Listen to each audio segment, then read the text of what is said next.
30 minutes of power. Welcome to 30 Minutes of Power, a podcast dedicated to educate, encourage, and inspire godly people to use their power to empower others. Join your hosts, Jory O'Neill and Nicole Salter, as they share powerful insights on how you can use your God-given talents and gifts to make a positive impact in the world. Welcome, everyone, to another lovely episode of 30 Minutes of Power, TOP, your one-stop shop for all things encouraging, entertaining, and inspiring. I'm your host, Jory O'Neill, and with me, I have the lovely Lauren Cade. Hi, good evening. What's going on, Lori? Well, I'm still trying to wrap my head around, like, I'm an author. This is like really legit. It's like always something that I'm talking about. I used to always talk about, oh, I'm going to write a book. I'm always going to write a book. But usually that's just the song. It never like gets to the record part. So we're here right now talking to newly published author Lauren Cade about her brand new book, Resilience in the Face of Adversity. And I want people to be able to feel and understand the journey, not just of the story, but even of the writing, right? Writing your book and how long you had desired to write the book, and then what propelled you or prompted you to put thought, to put desire into action. But before we start, I want you to tell the people, who is Lauren Cade? Who are you, girl? Who am I? Okay, my name is Lauren Cade, and I am one of 7 children. I have 6 sisters. I have one younger, and the rest are older than me. I have a son, LaCameron, and he's autistic, and I'm a single mom. I work now for a special needs school because I just want so much to give back to help other kids as my child was being helped. And I'm just nobody different than anybody else that just had a story, and I was encouraged to share it because it can make a difference. So let's jump right into your story.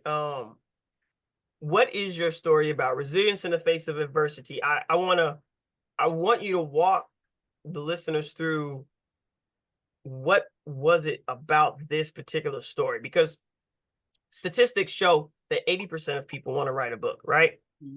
3% start, only 1% finish. You are one of that 1%. So celebrate that, because that's a big deal, first off.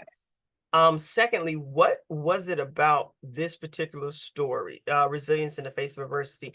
And without giving away too much, right? Because we definitely want people to go ahead, get the book, tell them all the places they could get the book. What does this book mean to you? This book is basically, it's a part of who I am. It's based on my personal struggle with child custody battle and just everything that goes along with that, and I just felt the resilience, because when you go through something like custody, whether it's child custody, whether it's divorce, whatever it might be, you need to have a resilience about pursuing it in order to win it. And a lot of times in the whole process, you're going to get all kind of thoughts in your head saying, girl, you need to give this up because you don't have this, you don't have that, and this is going on and that's going on, and you have to make a choice, and I basically said, okay, either I'm going to follow 2 of the F's. I have to factor in which F am I going to follow, because there's 2.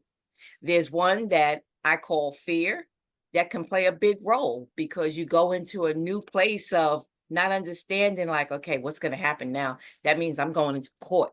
That means I'm going to be the focus of attention, and at the end of the day, am I his biological mom? No, I'm not, so that played a role. I'm going up against people that share his blood, that are considered family, and it's like, can I do this? Should I give up? But then I decided, no, I'm not going with that F for fear. I'm going to go with that F for faith.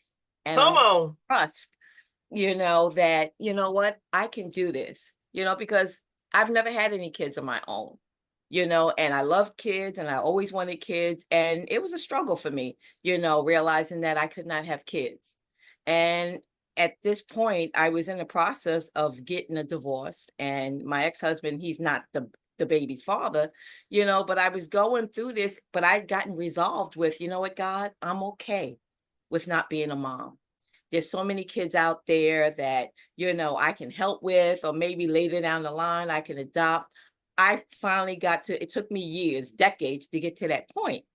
And then all of a sudden there was a situation where there was this baby and I was there, to help out. And the next thing you know, it was like I was doing everything. And then I had the child, and the child came to live with me. I had the child, for years. And I was like, okay, God, you have a sense of humor, because here I'm on the way to saying, I'm on my way to a divorce. I'm going to be a single woman. I can just totally surrender to God, because that's what my life is about, doing what God wants from me. So I was ready to do this. And God was like, yes, you are going to be single, but you're going to be a single mom.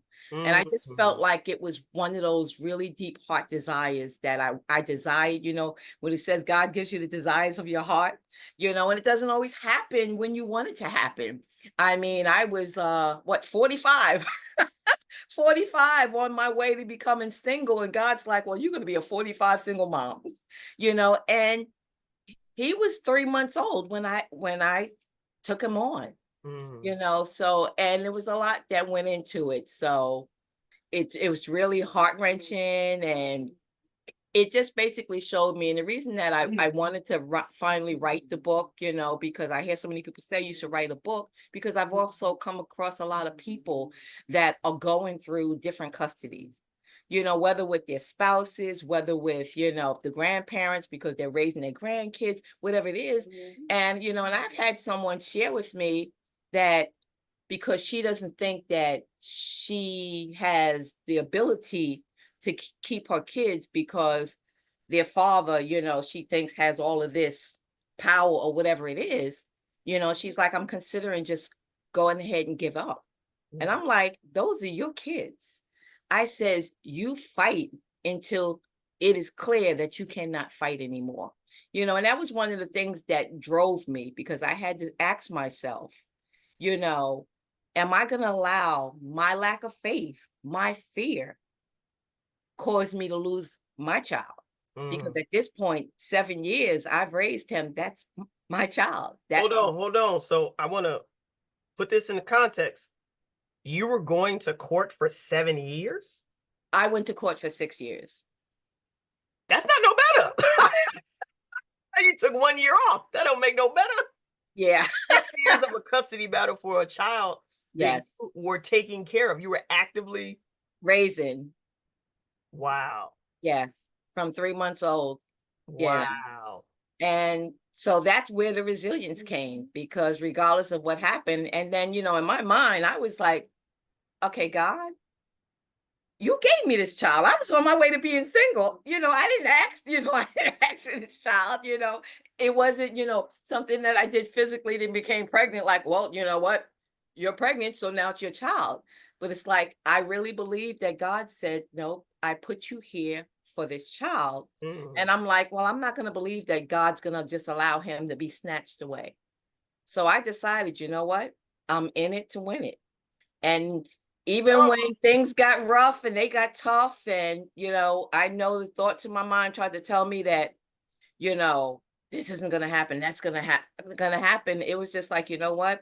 Until I have no breath, or God just comes out from the sky and says, I said, no, you can't have him, I'm going to go as long. I told them, well, I don't want to give away, different parts of the stuff, but, I just made it very clear that I'm in this, so I'm not going away. I love that. And what the part that you probably don't even realize what you did in your probably deep anguish of not having a kid. Once you surrender that desire to God, that's when he fulfilled it. Yes, exactly. I find that very interesting. And you were in limbo in terms of your identity, because you say you were transitioning from married Yes, to single yes, and then a single mom. yes. And what was that span like between the divorce, the singleness, and then the motherhood? What span of time was that? Was that a It couple was it years? was all happening at the same time. I mean, Wow. we were we were separated. The papers were being processed, but at the time I still had this child. So basically, the divorce finalized probably 6 months later after I had the child. Mm. Was raising him. Wow. Wow. So what are some, I guess, two things that you feel have helped you build resilience over time? Because resilience is the first word of this book. And I want you guys, I want those of you, y'all can't see it, but it's delicious. It looks so beautiful. This is her book. And so we're super excited because I get to celebrate her and her accomplishment of not only having a story worth sharing, but being a person who is willing to share it. Mhm. And so even hearing now, right, like I helped kind of excavate this story, right, and gave you a framework to create it, but you did the hard work. Mhm. You showed up. So not only just in the resilience of gaining custody of your son now, and how old is your son now? He just turned 19. Good night, nurse. I love that. So even in the resilience of that, Mhm. what are two things that have helped you build resilience, not just in living the story, but in the process of sharing the story? Because I feel like a lot of people, they have a story worth telling. They got a Mhm. lot of things, right? And you even said that you kept telling people, I'm going to write a book. I'm going to write a book. Mhm. What was two things? I want something tangible and practical for people to listen to this and walk away with and give them hope. Like, Mhm. if Well, Lori can do it, I yeah. can do it. Well, my thing was based on my relationship with God. Mm, That was my foundation. That's what gave me the resilience because, before, when it first happened, I wasn't as resilient. Let's just say I had to really get down on my knees because where I was not in a good place. It would mm, have put me not in a good place because I totally went far. I just was like, wait a minute, did they just take my child? So it had to take a lot of resilience. It was pain. I had to cry it out, scream it out, yell it out, and I had to go through that whole motion, but also with a lot of prayer, mm, a lot of song, gospel music and, spiritual music and friends and family just really just encouraging me and helping me and just holding on to the fact that I always held on to the fact that God gave me this child. It's like, and I don't serve a cruel God. So that helped me to be resilient because I was like, but I was on my way to being single. I didn't ask for this. And then now it's like I'm invested and then he snatched away, so that helps. And my thing is just not to give up. mm, The thoughts, that's what helped me. The resilience, I think, is overcoming the negative thoughts that mhm, continue. Because if I would have listened to a lot of the thoughts that were going in my head, well, because I was getting all of that even from, people at the court. Before I even filed, I'm like being asked, well, who are you? Oh, well, this is who I am. Oh, well, you don't share the blood. Yes, I know that. Well, I don't think the judge is going to fill out the papers. And, so it was all of that. And it's like, okay, it's not your job to make that choice. It's your job to give the papers to the judge and let him make that choice, So it's just like the resilience is just really just not giving into the negative, not giving into the depression of, oh, well, maybe I can't, because if you say you can't, then you won't. mm, Sometimes we can be our worst enemy, you know, by our thoughts. And I refuse, to lose my child because of my lack of faith, because of my fear. So I decided that, you know what, if it in the end I lose, then at least I know I gave everything. I didn't like back up and say, oh, I can't do this. Oh, it's too tough. The old saying, when the tough get going, the going gets tough, whatever it is, and you just have to keep being resilient. So for me, it took a lot. It's not easy work, but you have to ask yourself, the cause on what I'm going up against, is it worth it? Am I willing to get into the trenches for the cause? If it's not that important to you, then there's no need to be resilience. But if it's something that is really important to you, that resilience, you will just dig deep within you and that resilience will come out. Because if anybody would have told me that before this happened, oh, this is going to happen to you and that, I'd have been like, no, couldn't handle that. So. So you said it's still surreal. What's surreal? The fact that you're sharing this story, or the fact that you actually took action and wrote the book? The fact that I took action, because I probably share the story with anybody. If I'm talking in the street, not in the street, but people that I know, and they're like, oh, your son, this and that. And then if I'm going through the whole thing, well, this happened, that happened, everyone's like, oh my God, you should write a book. And I'm like, I hear that so much. And I was like, okay, well, maybe it's for a reason. Maybe my story can help somebody else. Like I said, like the young lady that was ready to give up on her two sons because she felt, oh, well, the father, he has money and he has this. And let me tell you something, it was the same situation, but I told, one of the appellate lawyers, when she's like, oh, well, I only have like a 10% chance of winning this for you and whatnot, and it's going to cost you a lot of money, and I don't know if you want to go through with it. And I'm sitting to myself like, wait a minute, we talking about my child. What do you mean if I don't want to go through with this? We're not talking about a dress or something that I might lose, And I told her, I said, look, let me tell you something. I will go to the poorhouse fighting for my child. I said, and you're right. I said, you do have probably a 10-15% chance of winning this, but the God I serve, he has 100% chance of winning this. And she just looked, she was like, okay, we're going to court, And so every time after a while, when something came up, she would call me and say, okay, I'm getting ready to go do this, start praying. I love that. And so what is the impact that you fighting for 6 years for custody of your son? What is the impact that you feel like your journey, your resilience has had? Well, for one, and this came as a total like surprise and shock, believe it or not, my story changed case law. Nah. So now, because family law was based on the fact of family. It was based on the fact that regardless of what the situation, this is the child's parent, or this person shares this blood.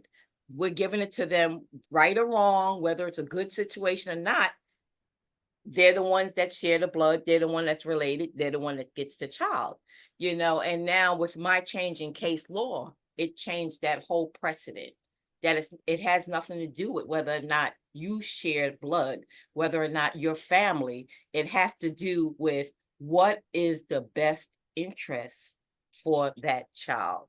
So you telling me you fighting for 6 years for custody of your son has forever changed state law in New York? Probably New York State, and I'm sure it'll probably be referenced, in other places. Federal? Well, probably wherever there's like custody cases or anything like that. Yeah. Wow. So your resilience has not just impacted your household, but literally every child in the state of New York who could possibly end up in a bad situation because maybe their blood relative doesn't have their best interest at heart. like you hear so many stories, like you've heard stories in the past about maybe parents that have grown kids and they maybe got caught up out there on drugs or whatever it is, so they're raising their grandkids. Right. And then all of a sudden they get clean for a hot minute and then they come back, and then the state like, well, that's the parents, they go back to them. And then they mess up again, and then the grandparents have the child. So meanwhile, they're going through this emotional roller coaster and they can't do anything because they're not the parent.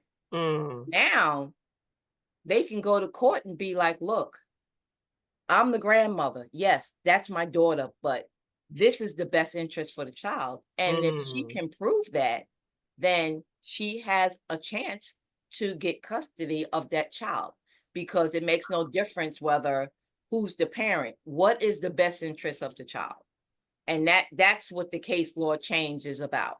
It's no longer based on, family relationships or blood relationships. It's about what it should have always been about. Where's the child best going to be?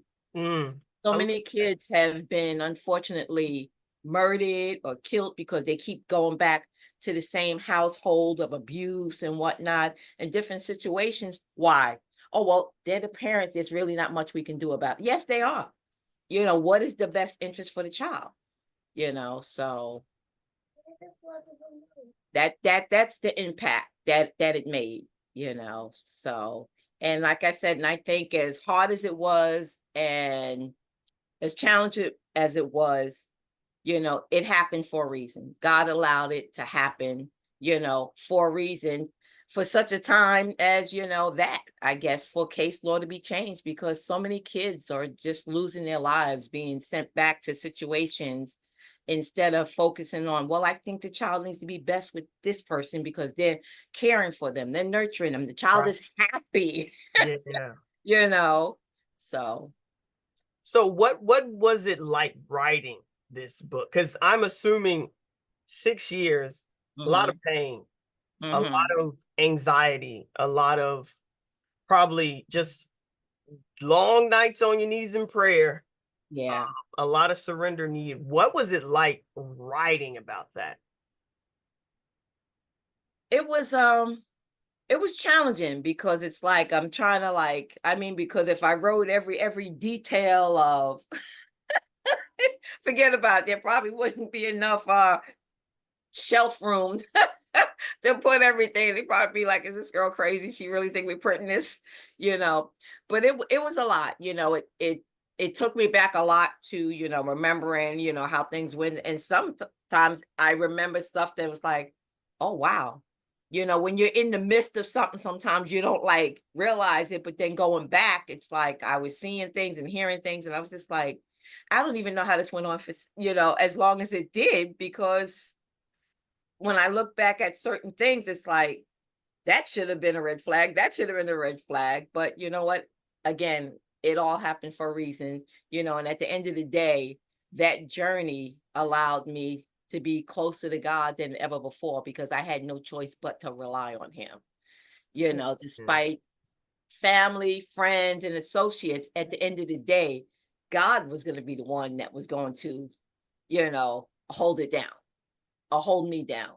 So, So what had you ever tried to write a book or about this story? Have you ever tried to write before? no, no, I never, I was always like more verbalized with it, because I can yak if you hadn't noticed.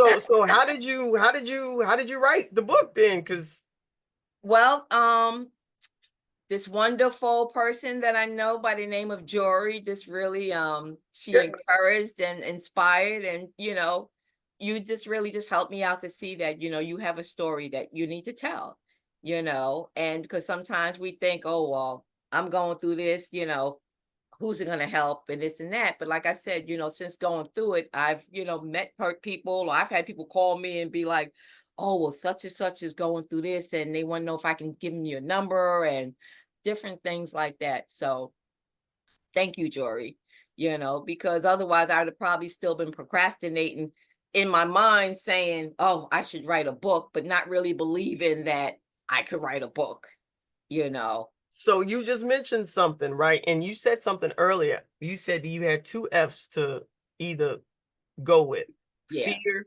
or faith.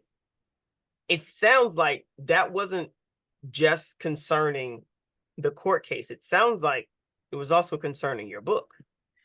Yeah, I was a little afraid of like, oh my gosh, I don't know if I can do this. It took me a while to get on board, because I was just like, does anybody really want to hear my story? It's just like, and well, how would I go about writing it? And at the same time, I did kind of change, the characters and things have changed. It's not the identical story, but a lot of the court circumstances in the story were based on events that actually happened in the courtroom.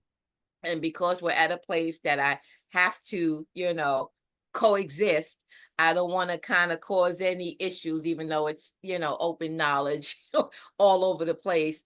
But I did change the characters and whatnot to kind of turn it into a story about a mother, a single woman and a little girl that she raised and her battle against the parents, Mm. the grandparents who played no role in her life, so, but yeah, but it was a while. I was like going through it and then I was just like, oh, I don't know if I can do this, and I was just like, I don't want to come across, this way or come across, the wrong way. And I wanted to be able to be impactful, but not also not being like, oh my goodness, what kind of like, what's going on here? So just really just putting it all together, because it was new, as far as like where everything has to add up and not tell it in the way that I talk, but tell it in the way that people read it to read a story and not like, well, it seems like she's having a conversation with herself the way she's writing it. So I had to go through a lot, changes and with the editing and whatnot, and you get them back and it's just like, oh my God, look at all these edits. I don't think I can do this. It's like, so it was a process. But again, I decided, you know what? There was times where I thought like, you know what? I don't think I can do this. This is not going to work. But then at the same time, I decided, you know what do I have to lose? I can write it and it can help somebody, or I can write it and nothing happens. But at the end of the day, I can say I made the effort to do it. I can say, well, you know what? I tried. Then to live with the regret of I wonder if it would have helped somebody if I wrote it. I wonder if this would have happened if I wrote it. So opposed to dealing with that, it's like, what's the worst that's going to happen? Either it'll be bought or it won't be bought. But at the end of the day, I put it out there because there's this, I see a lot, even in the paper, there's a lot of stuff that's going on, especially in this day and age that we live. There's a lot of broken homes. There's a lot of even, I work for a school. There's a lot of custody issues going on there. So there's, there's a need and people are fearful about it, especially if they're in situations and they're afraid like, oh, well, I don't know if I can take this person to court because I don't have all of this, or I don't have all of that. It's like you don't have to have anything but the love that you have for your child. That's what you're going to use to Say fight. that again. That's right. That's all you got to have is the love for your child, and you decide, you know what? I don't care until I'm getting that hard no and I'm out of options, then you keep going. Because at the end of the day, that child is going to wonder, well, what happened? Why didn't you fight for me? Yeah, was I not worth fighting for? Yep, You know. that's a toughie. So I wanna thank you first off just for sharing your story, both with the listeners as well as in the book. Again, please go ahead. Barnes and Noble's Resilience, okay, in the face of adversity, the Hunter versus Grant custody battle, Lauren Cade. And what I always ask everybody who comes on a podcast, if there's one thing, one piece of advice you can give anyone who's an aspiring writer, what would that be? You get the last word. Don't get discouraged.